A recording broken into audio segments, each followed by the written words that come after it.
रही है। हर्षवर्धन चित्रलेखा को लेकर नीचे उतरा तो अंदर गहन अंधेरा था। अंधेरे में ही रास्ते को टटोलते हुए दोनों आगे बढ़ रहे थे। चित्रलेखा के जख्म से लगातार खून रिसे जा रहा था। उसने कपकपाती आवाज में कहा, हर्षवर्धन, मुझे नहीं लगता मैं अब बच पाऊंगी। तुम मुझे एक बार काल भैरव बाबा के दर्शन करा दो। मैंने बचपन से उनकी पूजा अर्चना की है, लेकिन जब से मुझे ये नगर स्त्री की सजा मिली तब से मैंने केवल उनका रूप अपने मन में ही ध्यान कर उनकी आराधना की है, क्योंकि मंदिर की सीढ़ियों तक पर मुझे किसी ने कदम नहीं रखने दिया। लेकिन अब मैं उनके चरणों में ही अपने प्राण त्यागूंगी। हर्षवर्धन ने चित्रलेखा को थामते हुए उदास स्वर में कहा, नहीं, ऐसी बातें मत करो। मैं तुम्हें कुछ नहीं होने दूंगा। हम यहाँ से दूर चले जाएंगे और अपनी एक नई जिंदगी शुरू करेंगे। चित्रलेखा ने अपने चेहरे पर जबरदस्ती मुस्कान लाते हुए कहा, अब बहुत देर हो गई है हर्ष, बहुत देर। मेरे जीवन में प्रेम का सुख कभी था ही नहीं। अब बस मुक्ति की इच्छा है।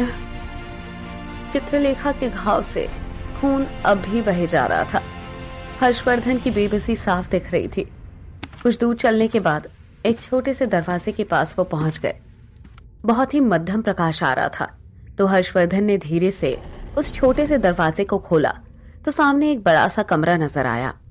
हर्षवर्धन ने चित्रलेखा को सहारा देकर उसे ऊपर चढ़ाया और फिर खुद भी ऊपर आ गया। चेतन ने जब उस कमरे को देखा तो वो उस जगह को पहचानते हुए बोला, ये तो मंदिर का गर्भगृह है।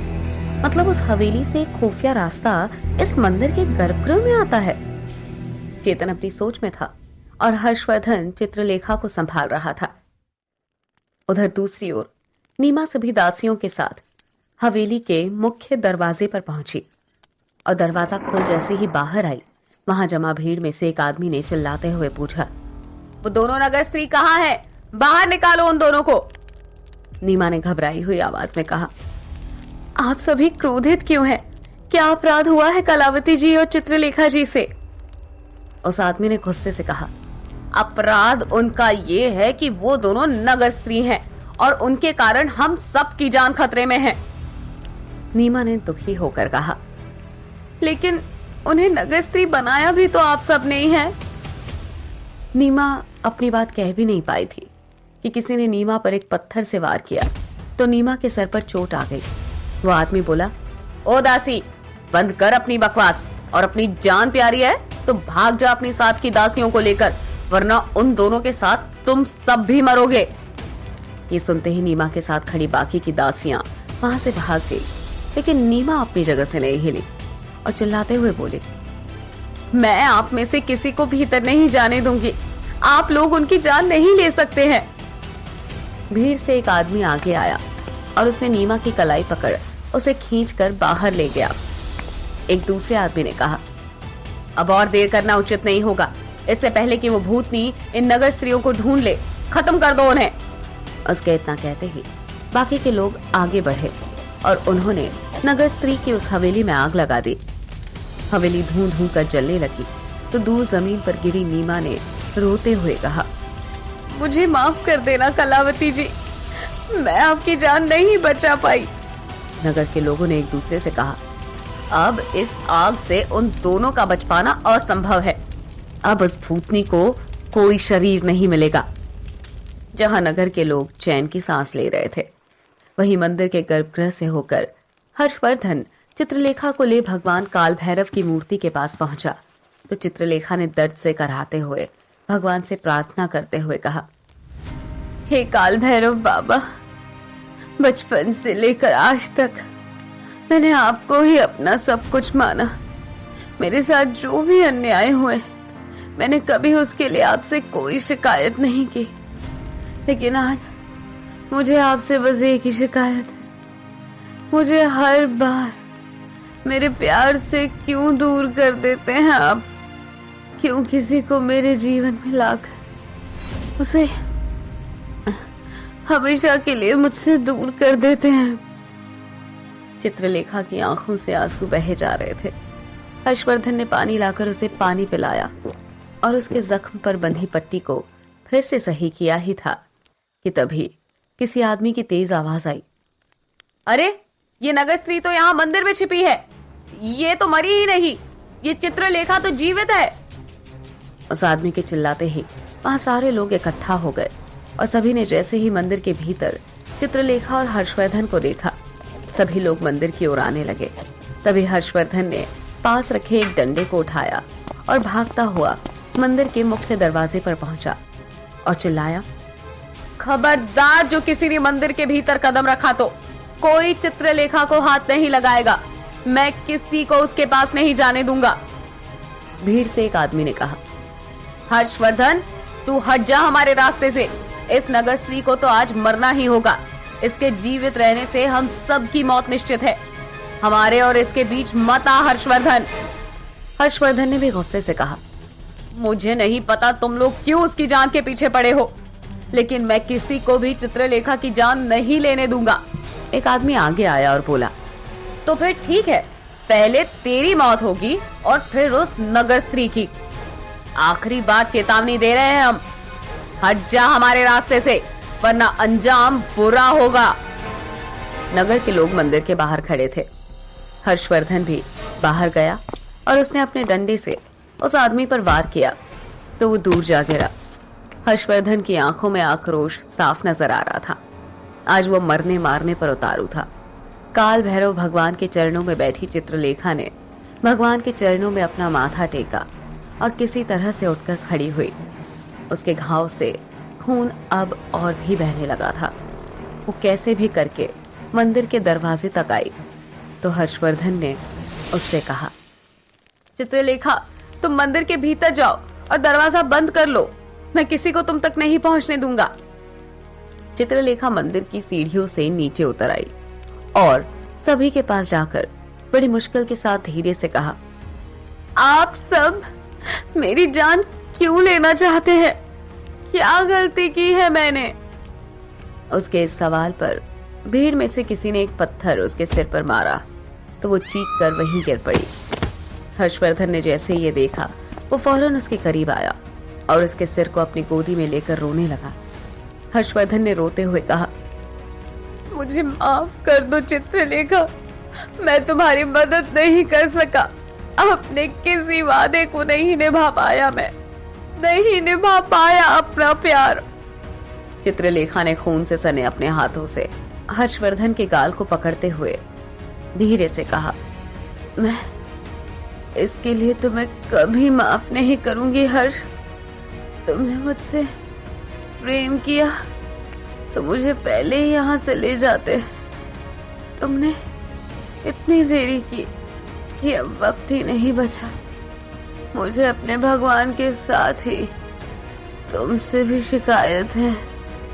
हर्षवर्धन ने रोते हुए कहा, नहीं चित्रलेखा, मुझे माफ कर दो। मैं तुम्हारा गुनहगार हूँ, मुझे माफ कर दो। इससे पहले कि चित्रलेखा कुछ कह पाती, किसी ने पीछे से हर्षवर्धन पर वार किया तो उसके माथे से खून की धार बहने लगी और वो वहीं गिर पड़ा। हर्षवर्धन ने अब भी चित्रलेखा का हाथ थामा हुआ था। उसकी आंखें बहुत मुश्किल से हल्की खुली थी और वो चित्रलेखा की ओर देख रहा था। चित्रलेखा ने फटी फटी आंखों से हर्षवर्धन की हालत देखी तो उसके मुंह से एक आवाज भी नहीं निकल पाई। दोनों ने एक दूसरे का हाथ थामा हुआ था और वो बस एक दूसरे की आंखों में ही देखे जा रहे थे। चित्रलेखा ने खाली नजरों से हर्षवर्धन को देखा और अगले ही पल हर्षवर्धन ने अपनी आंखें बंद कर ली तो चित्रलेखा के चित्कार से पूरा फूलपुर नगर कांप उठा। उसने रोते चीखते कहा, हर्षवर्धन, नहीं नहीं, तुम मुझे छोड़कर नहीं जा सकते। नहीं। उसने वहीं से रोते हुए ही वापस पलटकर भगवान काल भैरव की मूर्ति की ओर देखा और बोली, कि आपने अच्छा नहीं किया भगवान, मेरी जान लेनी थी ना आपको। मेरे हर्षवर्धन की जान क्यों ली आपने? क्यों उसे मेरी सजा दी? मुझे न्याय चाहिए आपसे, न्याय। चित्रलेखा के कहते ही अचानक ही मौसम बदलने लगा और देखते ही देखते वहां तेज तूफान आ गया। तेज हवाओं के कारण मंदिर की घंटियां जोर जोर से बजने लगी और वहां लगी मशालों की लौ तेजी से धधकने लगी। अचानक ही बदले इस मौसम को देखकर भीड़ से एक आदमी ने कहा, अरे ये क्या कर दिया भाई, हर्षवर्धन की जान क्यों ली तुमने? जिस आदमी ने हर्षवर्धन पर वार किया था उसने गुस्से से कहा, इस वक्त जो सही है वही किया मैंने। इन दोनों के कारण हमारे पूरे नगर की जान खतरे में नहीं डाल सकता। इस नगर स्त्री को हम नहीं छोड़ सकते, नहीं तो वो भूतनी फिर हम में से किसी को नहीं छोड़ेगी। चित्रलेखा जो वहां किसी जिंदा लाश की तरह पड़ी थी और खाली नजरों से जमीन पर पड़े बेजान हर्षवर्धन की ओर देख रही थी, उसे किसी की भी बात का होश नहीं था। उसी आदमी ने चित्रलेखा के हाथ को पकड़ा और उसे खींचता हुआ वहां से ले जाने लगा। चेतन मूक दर्शक बना वहीं खड़ा ये सब होते हुए देख रहा था। उसने खुद से कहा, तो चित्रलेखा हर्षवर्धन से इसलिए नाराज थी क्योंकि वो सही वक्त पर उसे अपने साथ लेकर यहाँ से दूर नहीं चला गया। लेकिन हर्षवर्धन की भी क्या गलती थी? उसकी बात पर चित्रलेखा को कभी भरोसा ही नहीं हुआ और जब हुआ तब तक बहुत देर हो गई। दूसरी ओर वो आदमी जमीन पर बैठी चित्रलेखा को उठा रहा था, लेकिन तभी तेज तूफान के बीच वहां 25-30 काले स्वान आ गए और भौंकने लगे। ये देखकर सभी लोग चित्रलेखा से दूर हट गए। वो काले स्वान चित्रलेखा को घेरे तेज तेज भौंकने लगे। नगर के लोग ये देख डर रहे थे। तभी वो काले स्वान सामने के पेड़ के पास जाकर पेड़ की ओर देखकर भौंकने लगे। एक आदमी ने कहा, ये क्या हो रहा है? इतने सारे स्वान कहां से आ गए? इतने तो हमारे नगर में भी नहीं है और ये इतना भौंक क्यों रहे हैं? जहां एक तरफ नगर के लोग परेशान हो रहे थे, वहीं दूसरी ओर पुजारी जी ने अरुणोदय सिंह जी की पत्नी लावण्या के अंतिम संस्कार में उनकी सहायता की और लावण्या की चिता के पास उदास बैठे अरुणोदय से बोले, अरुणोदय, तुम्हारा बेटा तुम्हारा इंतजार कर रहा होगा। तुम्हें अब उसके पास जाना चाहिए। अपनी पत्नी और अपने साथ की इकलौती निशानी है तुम्हारा बेटा। जाओ और उसकी देखभाल करो। अरुणोदय जैसे नींद से जागा और हड़बड़ाकर उठा और बोला, पुजारी जी, आपका बहुत बहुत धन्यवाद। मेरा बेटा अभी अपनी नानी के पास है, लेकिन मुझे एक और आवश्यक काम है, मुझे जाना होगा। ये कहकर अरुणोदय सिंह ने हाथ जोड़कर पुजारी को प्रणाम किया और वहां से दौड़ता हुआ भाग गया। उसे ऐसे जाता देख पुजारी ने खुद से कहा, अरुणोदय को अचानक ही क्या हो गया? अभी तक तो वो अपने होश में ही नहीं था और अब अचानक ही उसे ऐसा क्या याद आ गया जो वो इस तरह से भागा? जो भी हो, ईश्वर उसे हिम्मत दे।